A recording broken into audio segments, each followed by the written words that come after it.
साथियों, आज की कहानी काबुली वाला जो लिखी गई है रविन्द्रनाथ ठाकुर द्वारा। मेरी 5 बरस की छोटी बेटी मिनी बिना बोले पल भर भी नहीं रह सकती। संसार में जन्म लेने के बाद भाषा सीखने में उसने केवल 1 वर्ष का समय खर्च किया था। उसके बाद से जब तक वह जगती रहती है, एक पल भी मौन रहकर नष्ट नहीं करती। उसकी माँ बहुत बार डांट कर उसका मुंह बंद कर देती है, किंतु मैं यह नहीं कर पाता। चुपचाप बैठी मिनी देखने में ऐसी अस्वाभाविक लगती है कि मुझे बहुत देर तक सहन नहीं होता। इसलिए मेरे साथ उसका वार्तालाप कुछ उत्साह के साथ चलता है। सुबह मैंने अपने उपन्यास के 17वें परिच्छेद में हाथ लगाया था कि मिनी ने आते ही बात छेड़ दी। पिताजी रामदयाल दरबान काक को कौवा कहता था।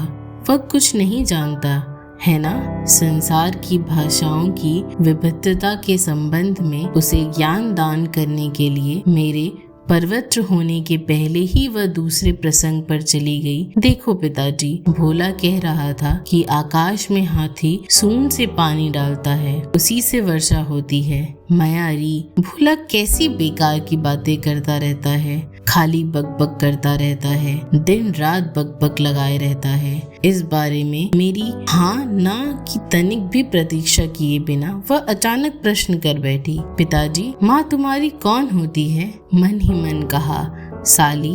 ऊपर से कहा मिनी, जा तू भोला के साथ खेल, मुझे इस समय काम है। तब वह मेरे लिखने की मेज के किनारे मेरे पैरों के पास बैठकर अपने दोनों घुटनों पर हाथ रखकर बड़ी तेजी से ऑगडूम वॉकडूम कहते हुए खेलने लगी।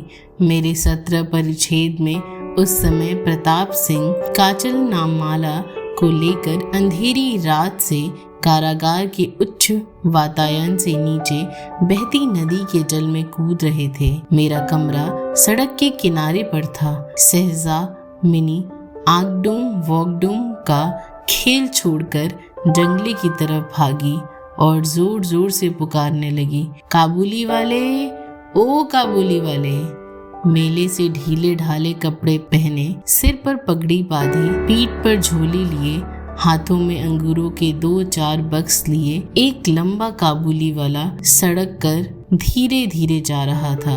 उसे देखकर मेरी कन्या रत्न के मन में कैसे भाव उठे, कहना कठिन है। उसने उसको ऊंची आवाज से बुलाना शुरू कर दिया। मैंने सोचा बस अब पीठ पर झोली लिए एक आफत आ खड़ी होगी। मेरी 17 परिच्छेद अब पूरा नहीं हो सकता। किंतु मिनी की चीख पर ज्यों ही काबुली वाले ने हंसकर मुंह फेरा और मेरे घर की ओर आने लगा, त्यों ही वो झपटकर अंतपुरा से भाग गई। उसका नामो निशान भी दिखाई नहीं पड़ा। उसके मन में एक तरह का अंधविश्वास था कि उस झोली के भीतर खोज करने पर उसके समान 2-4 जीवित मानव संतान मिल सकती है। इधर काबुली वाला आकर मुस्कुराता हुआ मुझे सलाम करके खड़ा हो गया। मैंने सोचा यद्यपि प्रताप सिंह और कंचनमाला की अवस्था अत्यंत संकटपात्र है, तथापि आदमी को घर पर बुला देने के लिए उससे कुछ न खरीदना शोभा नहीं देता। कुछ खरीदा, उसके बाद 2-4 बातें हुई। अब्दुल रहमान से रूस, अंग्रेजों आदि को लेकर सीमांत प्रदेश की रक्षा नीति के संबंध में बातचीत होने लगी।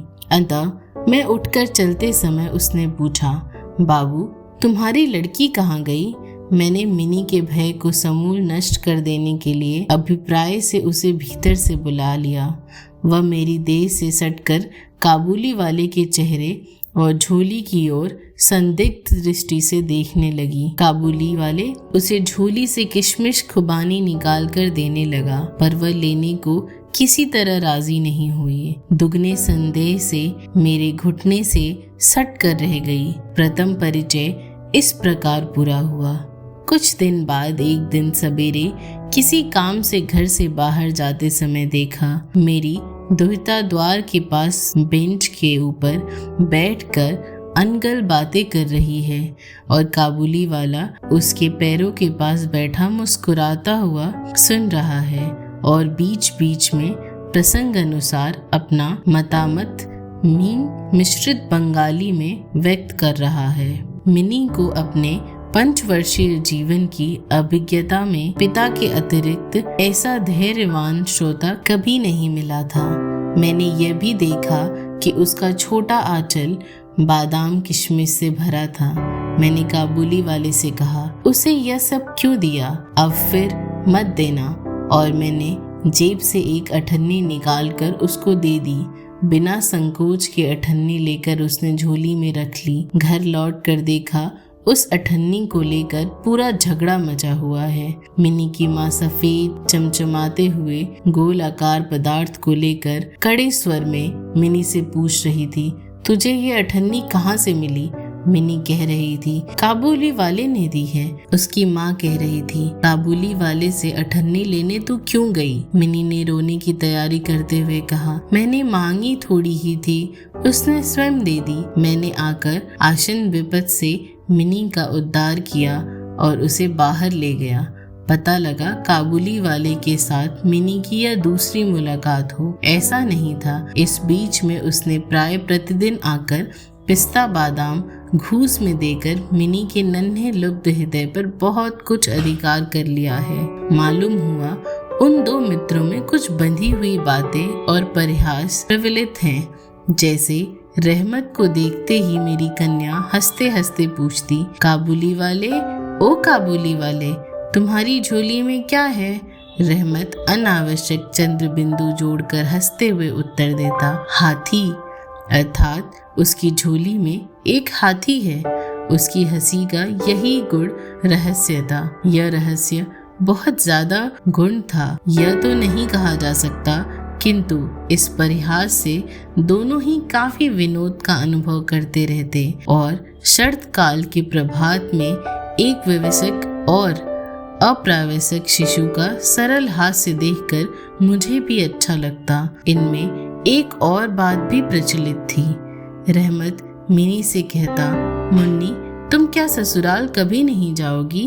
बंगाली परिवार की लड़की जन्म काल से ही ससुराल शब्द से परिचित रहती है, किंतु हम लोगों के कुछ आधुनिक ढंग के लोग होने के कारण शिशु बालिका को ससुराल के संबंध में परिचित नहीं कराया गया था। इसलिए वह कुछ उत्तर दिए बिना चुप रह जाना उसके स्वभाव के बिल्कुल विपरीत था। वह उलटकर पूछती, तुम ससुराल जाओगे? रहमत काल्पनिक ससुराल के प्रति खूब मोटा घूसा तान कर कहता, मैं ससुर को मारूंगा। सुनकर मिनी ससुर नामक किसी एक अपरिचित जीव की दुरावस्था की कल्पना करके खूब हंसती। शुभ्र शरत काल थी। प्राचीन काल में राजे महाराजे दिग्विजय के लिए इसी ऋतु में निकलते थे। मैं कलकत्ता छोड़कर कभी कहीं नहीं गया, किंतु इसी से मेरा मन पृथ्वी भर में चक्कर काटता फिरता है। मैं मानो अपने घर के कोने में चिर प्रवासी हूँ। बाहर के जगत के लिए मेरा मन सदा विकल रहता है। विदेश का कोई नाम सुनते ही मेरा मन दौड़ पड़ता है। उसी प्रकार विदेशी व्यक्ति को देखते ही नदी पर्वत अरण्य के बीच कुटी का दृश्य मन में उदित होता है और एक उल्लासपूर्ण स्वाधीन जीवन यात्रा की बात कल्पना में साकार हो उठती है। दूसरी ओर मैं ऐसी उद्भिज प्रकृति हूँ कि अपना कोना छोड़कर बाहर निकलते ही सिर पर वज्राघात हो जाता है। इसलिए सुबह अपने छोटे कमरे में मेज के सामने बैठकर इस काबुली के साथ बातचीत करने में भ्रमण का मेरा काफ़ी काम हो जाता है। दोनों ओर बंधुर दुर्गम दग्ध रक्तवर्ण उच्च गिरी श्रेणी, बीच में संकीर्ण मरुपथ, भार से लदे ऊँटों की चलती हुई पंक्ति, साफा बांधे वड़िक पथिकों में से कोई ऊँट के ऊपर, कोई पैदल, किसी के हाथ में बल्लम, किसी के हाथ में पुरानी चाल की चक्कम जड़ी बंदूक। काबुली मेघ मंद्र स्वर में टूटी फूटी बंगला में अपने देश की बातें कहता और उसकी तस्वीर मेरी आंखों के सामने आ जाती। मिनी की माँ बहुत शंकालु स्वभाव की महिला थी। रास्ते में कोई आवाज सुनते ही उन्हें लगता धरती के सारे शराबी उन्हीं के घर को लक्ष्य बनाकर दौड़े चले आ रहे हैं। यह पृथ्वी सर्वत्र चोर, डकैत, शराबी, सांप, बाघ, मलेरिया, शुककिट, तिलचोटे और गोरों से परिपूर्ण है। इतने दिन धरती पर वास करने पर भी विभीषिका उनके मन से दूर नहीं हुई थी। रहमत काबुली वाले के संबंध में वे पूर्ण रूप से निसंशय नहीं थी। उस पर विशेष दृष्टि रखने के लिए उन्होंने मुझसे बार बार अनुरोध किया था। उनके संदेह को मैंने हंसकर उड़ा देने के प्रयत्न करने पर उन्होंने मुझसे एक एक करके कई प्रश्न पूछे। क्या कभी किसी के बच्चे चोरी नहीं हो जाते? काबुली देश में क्या दास व्यवसाय प्रचलित नहीं है? एक भीमकाय काबुली के लिए एक छोटे से बच्चे को चुरा ले जाना क्या नितांत असंभव है? मुझे स्वीकार करना पड़ा। बात असंभव हो ऐसा तो नहीं, किंतु अविश्वास्य है। पर विश्वास करने की शक्ति सब में समान नहीं होती, इसलिए मेरे पत्नी के मन में भय बना रहा। किंतु मैं इस कारण निर्दोष रहमत को अपने घर आने से मना नहीं कर सका। प्रतिवर्ष माघ के महीने के बीचों बीच रहमत अपने देश चला जाता। इस समय वह अपना सारा उधार रुपया वसूल करने में बड़ा व्यस्त रहता। दूर दूर घूमना पड़ता, पर फिर भी वह मिनी को एक बार दर्शन दे जाता। देखने पर सचमुच ऐसा लगता मानो दोनों में कोई षड्यंत्र चल रहा हो। जिस दिन वह सवेरे नहीं आता, उस दिन देखता कि वह संध्या को आ पहुंचा है। अंधेरे में कमरे के कोने में उसे ढीले ढाले कुर्ता पैजामा पहने झोला झोली वाले उस लंबे आदमी को देख मेरे मन में सचमुच ही अचानक एक आशंका उठती। किंतु जब देखता कि मिनी काबुली वाले ओ काबुली वाले कहती हंसती हुई दौड़ी चली आती एवं उन दो असामान्य व्यय वाले मित्रों में पुराना सरल परिहास चलता रहता, तो हृदय प्रसन्न से भर उठता। एक दिन सवेरे मैं अपने छोटे कमरे में बैठा प्रूफ संशोधन कर रहा था। विदा होने के पहले आज 2-3 दिन से जाड़ा खूब कपकपाया रहा था। चारों ओर एकाएक चित्कर मच गई थी। जंगलों के पार करके सुबह की धूप टेबल के नीचे आकर मेरे पैरों पर पड़ रही थी। उसकी गर्माहट बड़ी मीठी लग रही थी। लगता है 8 बजे का समय रहा होगा। सिर पर गुलबंद लपेटे तड़के टहलने वाले प्राय तभी सवेरे की सैर पूरी करके घर लौट आए थे। तभी सड़क पर बड़े जोर का हल्ला सुनाई पड़ा। आंख उठाई तो देखा 2 पहरे वाले अपने रहमत को बांधे लिए जा रहे हैं। उसके पीछे तमाशाबीन लड़कों की टोली चल रही है। रहमत के शरीर तथा कपड़ों पर खून के दाग हैं और एक पहरे वाले के हाथ में खून से सना छुरा है। मैंने दरवाजे के बाहर जाकर पहरे वालों को रोककर पूछा, मामला क्या है? कुछ रहमत से सुनकर मालूम हुआ कि हमारे एक पड़ोसी ने रामपुरी चादर के लिए रहमत से कुछ रुपया उधार लिया था। उसने झूठ बोलकर रुपए देने से इनकार कर दिया और इसी बात को लेकर कहा सुनी करते करते रहमत ने उसको छुरा भोंक दिया। रहमत उस झूठ को लक्ष्य करते भांति भांति के अश्राय गालियां दे रहा था। तभी काबुली वाले ओ काबुली वाले पुकारती हुई मिनी घर से निकल आई। पलक मारते रहमत का चेहरा हंसी से प्रफुल्लित हो उठा।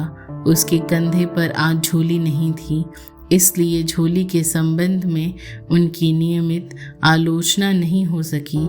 मिनी ने छूटते ही उससे पूछा, तुम ससुराल जाओगे? रहमत ने हंसकर कहा, वहीं जा रहा हूँ। देखा उत्तर मिनी को विनोदपूर्ण नहीं लगा, तब वह हाथ दिखाकर बोली, ससुर को मारता, पर क्या करूं, हाथ बंधे हैं। घातक प्रहार करने के अपराध में रहमत को कई वर्ष की जेल हो गई। उसकी बात करीब करीब भूल गया। हम जिस समय घर में बैठकर सादा के समान नित्य नियमित काम में एक के बाद एक दिन काट रहे थे, उस समय एक स्वाधीन पर्वतचारी पुरुष कारा प्राचीर के किसी प्रकार वर्ष बिता रहा था। यह बात हमारे मन में उठी भी नहीं और चंचल हृदय मिनी के आचरण तो अत्यंत लाजनक था। यह उसके पिता को भी स्वीकार करना पड़ा। उसने स्वच्छंदत पूर्वक अपने पुराने मित्र को भुलाकर पहले तो नंबी साइंस के साथ साक्ष्य स्थापित किया। बाद में धीरे धीरे ज्यों ज्यों उसकी उम्र बढ़ने लगी, त्यों त्यों शाखा के बदले एक एक कर सखियां जुटने लगी। यही नहीं, अब वह अपने पिता के लिखने पढ़ने के कमरे में भी नहीं दिखाई पड़ती थी। मैंने तो उसके साथ एक प्रकार से कट्टी कर ली थी। ना जाने कितने वर्ष बीत गए। एक और शरत काल आया। मेरी मिनी का विवाह संबंध निश्चित हो गया।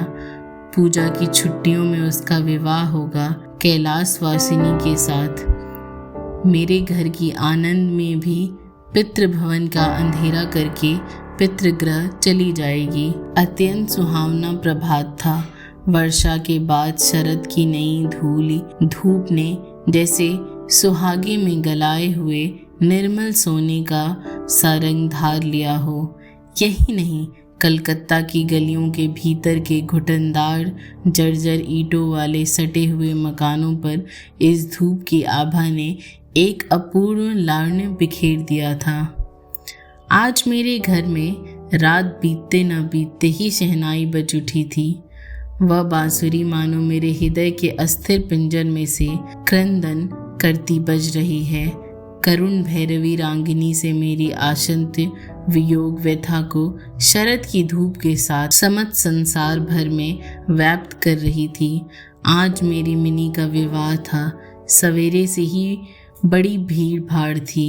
लोग आ जा रहे थे। आंगन में बांस बात कर मंडप ताना जा रहा था।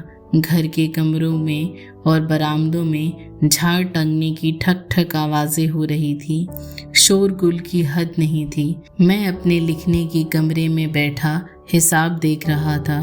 तभी रहमत आकर सलाम करके खड़ा हो गया। मैं पहले उसे पहचान नहीं सका। उसके पास न वह झोली थी, न उसके वो लंबे बाल थे और न उसकी देह में पहले जैसी तेज था। आखिर उसकी हंसी देखकर उसे पहचाना। मैंने कहा, क्यों रे रहमत, कब आया? उसने कहा, कल शाम को जेल से छूटा हूँ। बात सुनकर कानों में जैसे खटका हुआ। कभी किसी खूनी को प्रत्यक्ष नहीं देखा। इसे देखकर सारा अंतकरण जैसे संकुचित हो गया। मन हुआ आज के इस शुभ दिन पर यह आदमी यहाँ से चला जाता तो अच्छा होता। मैंने उसे कहा, आज हमारे घर में एक काम है, मैं कुछ व्यस्त हूँ, आज तुम जाओ। बात सुनते ही वह तत्क्षण चले जाने को उद्यत हुआ। अंत में दरवाजे के पास पहुंचकर थोड़ा इधर उधर करके बोला, क्या एक बार मुन्नी को नहीं देख सकूंगा? कदाचित उसे विश्वास था मिनी अभी भी वैसी ही होगी, मानो उसने सोचा हो मिनी अब भी पहले की भांति काबुली वाले ओ काबुली वाले करती दौड़ी आएगी। उनके उस अत्यंत उत्सुकतापूर्वक पुरानी हंसी विनोद की बातों में किसी प्रकार का अंतर नहीं होगा। यही नहीं, पुरानी मित्रता का स्मरण करके शायद अपने किसी स्वदेशी मित्र से मांग जांच कर वह एक डिब्बा अंगूर और कागज के ठोंगे में थोड़ी सी किशमिश बादाम जुटा लाया था। उसकी वह अपनी झोली अब नहीं थी। मैंने कहा, आज घर में काम है, आज और किसी के भी साथ भेंट नहीं हो सकेगी। वह मानो कुछ दुखी हुआ। चुपचाप खड़े खड़े एक बार स्थिर दृष्टि से उसने मेरे मुंह की ओर देखा, फिर सलाम बाबू कहकर दरवाजे से बाहर चला गया। मुझे अपने मन में न जाने कैसी व्यथा का अनुभव हुआ। सोच रहा था कि उसको वापस बुला लूं, तभी देखा कि वह स्वयं लौटा चला जा रहा है। पास जाकर बोला, ये अंगूर और थोड़ी सी किशमिश बादाम मुन्नी के लिए लाया था, दे दीजिएगा। उन्हें लेकर दाम देने के लिए मेरे तैयार होते ही उसने तुरंत मेरा हाथ कसकर पकड़ लिया। बोला, आपकी बड़ी कृपा है, मुझे सदा याद रहेगी। मुझे पैसा मत दीजिए बाबू, जिस तरह तुम्हारे एक लड़की है उसी तरह देश में मेरी भी एक लड़की है। मैं उसी का चेहरा याद करके तुम्हारी मुन्नी के लिए हाथ में थोड़ी बहुत मेवा लेकर आया हूँ, सौदा करने नहीं। यह कहते हुए उसने अपनी खूब ढील कुर्ते में हाथ डालकर कहीं छाती के पास से मैले कागज का एक टुकड़ा निकाला और बड़े यत्न से उसकी तह खोलकर दोनों हाथों से मेरी टेबल पर बिछा दिया। देखा, कागज पर किसी नन्हे हाथ की छाप थी, फोटोग्राफर नहीं, तैलचित्र नहीं। हाथ में थोड़ी सी कालीख लगाकर कागज के ऊपर उसकी छाप ले ली गई थी। कन्या के इस स्मरण चिन्ह को छाती से लगाते रहमत हर साल कलकत्ता की सड़कों पर मेवा बेचने आता, मानो उस सुकमूल नन्हे शिशु हस्त का स्पर्श मात्र उसके विराट विरे वक्ष में सुधा संचार करता रहता हो। देखकर मेरी आंखें छलछला आईं। वह एक काबुली मेवा वाला है और मैं एक संभ्रांत वंशीय बंगाली। उस समय मैं भूल गया, उस समय मैंने समझा कि जो वो है वही मैं हूँ। वह भी पिता है, मैं भी पिता हूँ। उसकी पर्वत्र गृहवासिनी नन्ही पार्वती की उस हस्तछाप ने मुझे भी अपना मिनी का स्मरण दिला दिया। मैंने उसे भीतर से बुलाया। अंतपुर में इस बात पर बहुत सी आपत्तियां की गई, किंतु मैंने उन पर कोई ध्यान नहीं दिया। लाल चोली पहने, माथे पर चंदन लगाए वधू वैष्णी मिनी सलज भाव से मेरे पास आकर खड़ी हो गई। उसको देखकर पहले तो काबुली वाला सकपका गया, अपना पुराना वार्तालाप नहीं जमा पाया। अंत में हंसकर बोला, मुन्नी तू ससुराल जाएगी? मिनी अब ससुराल का अर्थ समझती थी। इस समय वह पहले के समान उत्तर नहीं दे सकी। रहमत का प्रश्न सुनकर लज्जा से लाल होकर मुंह फेर कर खड़ी हो गई। काबुली वाले ने मिनी की जिस दिन पहले भेंट हुई थी, मुझे उस दिन की बात याद हो आई। मन जाने कैसा व्यथित हो उठा। मिनी के चले जाने पर गहरी सांस लेकर रहमत जमीन पर बैठ गया।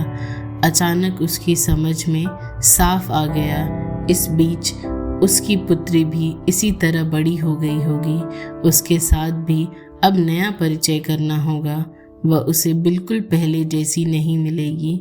इन 8 वर्षों में उस तरह क्या बीती होगी, यह भी भला कोई जानता है। सवेरे के समय सर्दकालीन सूर्य की किरणों में शहनाई बजने लगी। रहमत कलकत्ता की किसी गली में बैठकर अफगानिस्तान के किसी मुर्र पर्वत का दृश्य देखने लगा। मैंने एक नोट निकाल कर उसे दिया। कहा, रहमत तुम अपनी लड़की के पास अपने देश लौट जाओ। तुम्हारा मिलन सुख मेरी मिनी का कल्याण करे। इन रुपयों का दान करने के कारण हिसाब में से उत्सव समारोह के 2-1 अंक छाट देने पड़े। जैसा सोचा था बिजली की वैसी रोशनी नहीं की जा सकी, फौजी बैंड भी नहीं आ सका। अंततः पूरे में स्त्रियां बड़ा असंतोष प्रकट करने लगी, किंतु मंगल आलोक से मेरा शुभ उत्सव उज्जवल हो उठा। धन्यवाद।